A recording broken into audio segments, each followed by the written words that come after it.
Hey everyone, and welcome back to the Mr. Emma Show, your go-to place where learning English truly feels easy, natural, and genuinely fun. I'm Jack, and I'm super excited to be here with you all today. And I'm Maya. It's always a pleasure, Jack. We've got a fantastic episode lined up for you today. We're diving deep into something incredibly practical, something you'll use constantly in everyday conversations: how to express your opinions in English naturally. No more sounding stiff or unnatural. We're going for authentic fluency. Exactly, because let's be honest, opinions are everywhere, right? We're sharing them constantly, sometimes without even realizing it. Whether we're chatting about the latest movies, our favorite music, what we think about a new game, or even just scrolling through social media, our opinions are part of almost every interaction. It's truly a fundamental part of communication. Absolutely. Think about it. Just this morning, for instance, I saw this brand new burger restaurant pop up near my house. It looked quite intriguing from the outside, with all these fancy lights and a very modern vibe. You know, sometimes you just get that craving for a really good burger, so I was definitely curious. Oh, really? A new burger place? That's always exciting. So, spill the beans, Maya. Was it good? Did you get a chance to try it out? I'm always on the lookout for a great burger, so I'm keen to hear your take. Well, to be honest, Jack, I think the burgers themselves looked absolutely amazing in the pictures. Incredibly juicy and piled high with toppings. But the prices? Oh my goodness, the prices were just astronomically high. I mean, seriously, it was a bit shocking. So I walked away without trying one. And see, right there, I just used one of our super useful phrases, to be honest. It immediately signals that you're about to give your genuine, unfiltered opinion, which is a great way to start. I definitely see what you mean, Maya. I totally get that. Some places these days just seem to think they can charge whatever they want, and it really puts you off, doesn't it? Especially for something like a burger. It's tough to justify. And hey, look at that. I just used another key phrase. I see what you mean. These phrases, simple as they are, make your English sound so much more natural and empathetic, don't they? They really do. They add a layer of authenticity to your conversation. So let's break it down for our listeners. If someone is just starting out, or they want the simplest, most straightforward way to offer their opinion, what's the go-to phrase you'd recommend, Jack? Oh, that's an easy one, Maya. The absolute easiest way, the perfect starting point, is probably just, I think. It's simple, it's direct, and it's universally understood. You can't go wrong with I think. It's your reliable friend in any conversation. For example, I might say, I think English is much easier to learn when you practice it every single day. It states my belief clearly and concisely. Exactly. Simple and perfect. And it's so versatile. But what if you want to elevate that a little bit? Perhaps you're in a more formal setting, or you just want to sound a little more considered, a bit more professional, perhaps? Is there a phrase for that? Absolutely, Maya. If you want to step it up a notch and sound a bit more polished, you can use in my opinion. It carries a little more weight, a little more formality, and signals that you've given some thought to what you're about to say. It frames your viewpoint in a slightly more authoritative way. Like, in my opinion, watching English videos, especially with subtitles at first, helps a lot with both listening comprehension and vocabulary.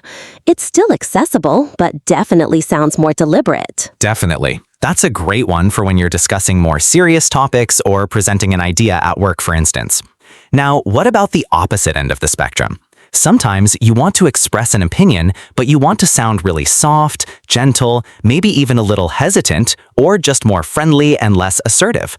What's your secret weapon for that, Jack? Oh, so that, my secret weapon, and one I hear people use all the time in casual conversation, is I feel like. It's wonderfully soft and conversational. It implies that your opinion is more of a feeling or an impression, which makes it less confrontational. It's perfect for when you're just sharing a personal preference without making it sound like a definitive statement. I hear it used a lot, and it always makes conversations flow so smoothly. Oh yes, I use that one constantly. It's so good. For example, I feel like pizza is definitely better than burgers. It's my personal take, and I feel like helps me share it without sounding too strong. even though I'm quite firm in my belief about pizza supremacy. Wait, what? Maya, I am not so sure about that at all. Burgers are absolutely, unequivocally, in my humble opinion, way, way better than pizza. How can you even say that? Burgers offer such a satisfying bite. See? And there you have it, everyone. I'm not so sure about that. Another fantastic phrase. Haha, exactly. I'm not so sure about that is a brilliant way to politely disagree. It's so crucial to know these, because honestly, you should never just blurt out, "You are wrong," or "That's incorrect." That just sounds incredibly rude and can really shut down a conversation, making the other person defensive. We want to keep the dialogue going, right? Precisely. It's all about maintaining that respectful exchange. So instead of a harsh, "You are wrong," you can say something like, "I see your point, but..." It acknowledges what the other person said while gently introducing your different perspective. It's like saying, "I heard you, I understand your position, but here's where I stand." So Maya, back to our epic food debate. I see your point about burgers being satisfying, but pizza simply has more variety in terms of toppings, crusts, and flavors. You can have a different experience every time. Okay, Jack. You know what? That's actually a really good point. The variety argument is strong. I'll give you that. You can go from a simple margarita to a loaded supreme, and the possibilities really are endless. I hadn't quite thought about it from that angle before. So I guess there's definitely merit to both sides. Though my heart still leans towards pizza, of course. Of course it is. All right, enough about food for a moment, though that was a great way to demonstrate these phrases. Let's switch gears a little. Let's talk about something else we all have opinions on, music. What kind of music do you typically like to listen to, Maya? What really gets you going, or perhaps helps you relax? Personally, Jack, I really love relaxing instrumental music. You know, the kind of tunes that don't have any distracting lyrics. I find it genuinely helps me focus when I'm working, or even just reading. It creates this calm background ambiance that allows my brain to really concentrate on the task at hand. It's almost like a mental anchor for me. But I know not everyone feels that way. That's interesting. Relaxing music for focus. I like that. For me, it's a bit different. If you ask me, I actually find that fast, energetic music gives me more energy, especially when I'm trying to get things done, like working out at the gym or tackling a big project. It really helps to pump me up and keep me motivated. I guess it just depends on the person and what they're trying to achieve. That's so true, Jack. Especially during workouts, I can totally see how that high energy beat pushes you. It just shows how different our preferences can be, and how important it is to express those differences. See how easy this is, everyone?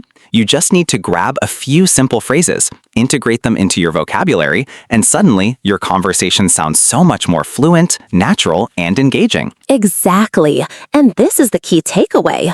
Don't worry about making mistakes when you're trying these out. Trust me, even native English speakers make little stumbles sometimes. The goal isn't perfection, it's communication and sounding natural. The more you use these phrases, the more comfortable and confident you'll become. That's very true, Jack. It's all part of the learning journey. Just keep trying, keep speaking, and you'll get there. It truly builds up over time, like building a muscle. By the way, if you're enjoying this episode and finding these tips helpful, please don't forget to show us some love. Like the video, subscribe to the channel if you haven't already, and share it with a friend or anyone you know who wants to improve their English. Your support really helps us keep bringing you great content. And we have a special request for you today. Head down to the comments section right now and tell us pizza or burger. We want to know your opinion. This is your chance to practice these phrases right away. Tell us what you think and use one of the phrases we talked about today. Yes, get that English practice in the comments. It's a fantastic way to reinforce what you've learned. Before we wrap things up for today, let's quickly review some of the incredibly useful phrases we've covered. Absolutely. So, for giving your opinion, we covered I think, in my opinion, to be honest, I feel like, and if you ask me. And for politely disagreeing, we learned I'm not so sure about that, and I see your point, but. And then, of course, for agreeing, you've got those easy ones. I agree, Exactly. And for strong agreement, I couldn't agree more. Perfect. That's a powerful toolkit right there for expressing yourself.